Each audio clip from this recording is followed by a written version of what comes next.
জুলাই আন্দোলনে যারা শহীদ হয়েছিল আমরা ইতিমধ্যে সকল পরিবারের পাশে বাংলাদেশ জাতীয়তাবাদী দলের পক্ষ থেকে সর্বাত্মকভাবে খোঁজখবর নিয়েছি। আমাদের ভারপ্রাপ্ত চেয়ারম্যান জনাব তারেক রহমানের নির্দেশে আজকে এখানে আমরা উপস্থিত হয়েছি। আমাদের অ্যাব যারা বিএনপির ইঞ্জিনিয়ার্স সমিতি যারা অ্যাসোসিয়েশন সাবেক কর্মকর্তাবৃন্দ তাদের সম্পূর্ণ আর্থিক সহযোগিতা জনাব তারেক রহমানের নির্দেশ অনুযায়ী আমরা আজকে এই জুলাই আন্দোলনে যারা পঙ্গুত্ব বরণ করেছেন তাদের খোঁজখবর নেওয়ার জন্য এখানে এসেছি।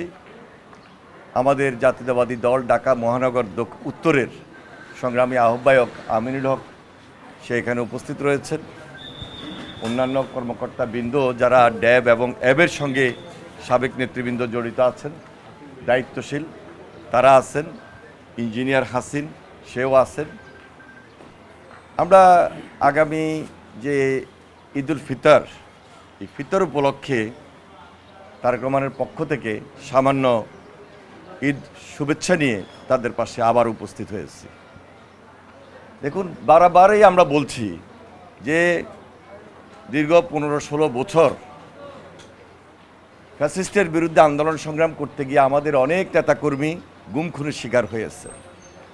সর্বশেষ জুলাই আন্দোলনে ছাত্র গণ অভ্যুত্থানে যারা নেতৃত্ব দিয়েছেন তারা অনেকে শহীদ হয়েছেন, অনেকে দৃষ্টিশক্তি হারিয়েছেন, অনেকে পঙ্গুত্ব বরণ করেছেন।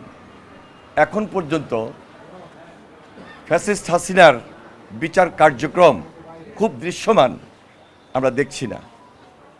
সকল পরিবারের দাবি, দেশবাসীর দাবি, রাজনৈতিক দলগুলোরও দাবি যে হাসিনার বিচারকে ত্বরান্বিত করতে হবে, দৃশ্যমান করতে হবে। হাসিনার পরিবারের বিচার করতে হবে যারা এই দুর্নীতি দুঃশাসনের সঙ্গে জড়িত, এবং যারা এই ফ্যাসিস্টের দোসর একদম তৃণমূল পর্যায় পর্যন্ত। আপনি থানায় যান, জেলায় যান, পৌরসভায় যান, ওয়ার্ডে যান, ইউনিয়নে যান, সব জায়গায় তাদের গডফাদাররা যে দুঃশাসনের রাজত্ব কায়েম করেছিল আমরা তাদের বিচার দাবি করছি।